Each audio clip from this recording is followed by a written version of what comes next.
नमस्कार मित्रांनो, मी तुम्हा सर्वांचे आपल्या ज्योतिष गुरु या चॅनलवर मनापासून स्वागत करते.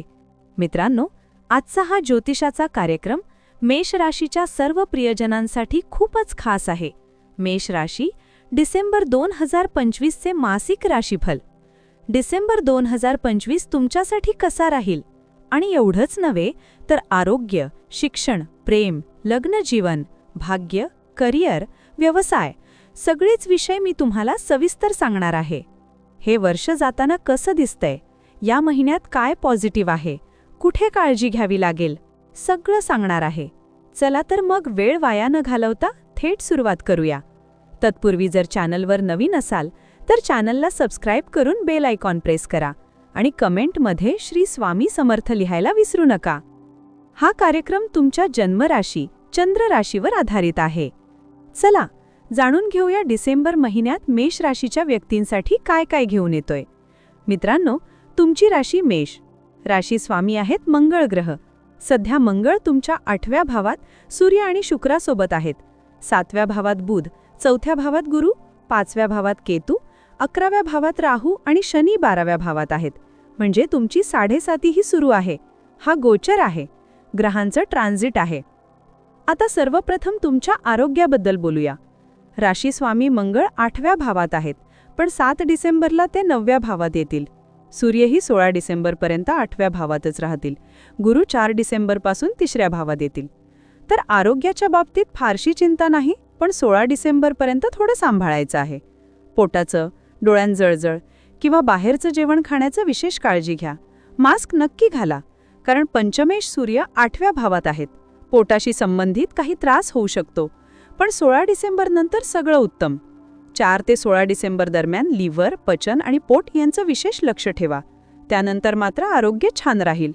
आता शिक्षण कसं राहील? पंचम भाव म्हणजे शिक्षण, प्रेम आणि संतान. तिथे केतू आहेत.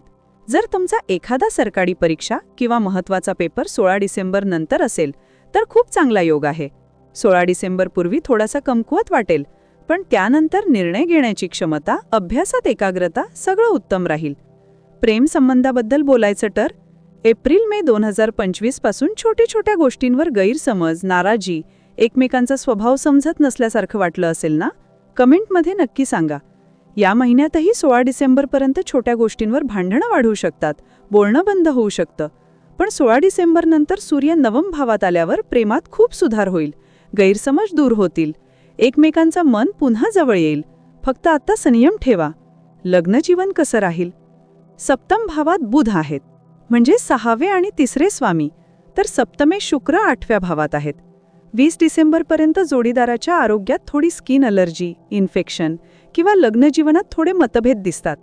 पण 20 डिसेंबर नंतर शुक्र 9व्या भावात आल्यावर लग्नजीवन खूप गोड होईल. जोडीदाराच्या तब्येतीत सुधार होईल आणि त्यांच्या करिअरमध्येही चांगले निर्णय होतील. आता सर्वात महत्त्वाचा भाग, भाग्य, करिअर आणि व्यवसाय. भाग्येश गुरु 4 डिसेंबरला 3ऱ्या भावात वक्री होऊन येतील आणि त्यांची दृष्टी थेट 9व्या भावावर पडेल. म्हणजे 4 डिसेंबरपासून फेब्रुवारी-मार्चपर्यंत जे खूप दिवसांपासून रखडलेले शुभ काम, मंगळ कार्य, प्रवास, महत्त्वाचे मीटिंग अचानक पूर्ण होतील. भाग्य पूर्ण साथ देईल. फक्त मेहनत करत राहा, मागे हटू नका. करिअरमध्ये शनी 12व्या भावात आहेत, 7.5 ही चालू आहे. जर तुमच्या जन्मकुंडलीत शनी चांगले असतील तर चांगल्या संधी येतील. पण सगळ्यांसाठीच सांगते, जबाबदाऱ्या, भागदौड, थोडा ताण, कधी नाईलाजाने माफी मागावी लागेल अशी परिस्थिती येऊ शकते. पण गुरु भाग्यस्थानाकडे पाहतायत, म्हणून शेवटी यश तुमचंच राहील. काम सोडण्याचा विचार मनात येऊ शकतो, पण सोडू नका. संयम आणि वाणीवर नियंत्रण ठेवा. व्यवसायात 20 डिसेंबर नंतर खूप चांगला काल आहे. त्याआधी खर्च जास्त किंवा सरासरीच राहील. उपाय काय करायचे? 1. हनुमान चालीसा रोज न चुकता वाचा. 2.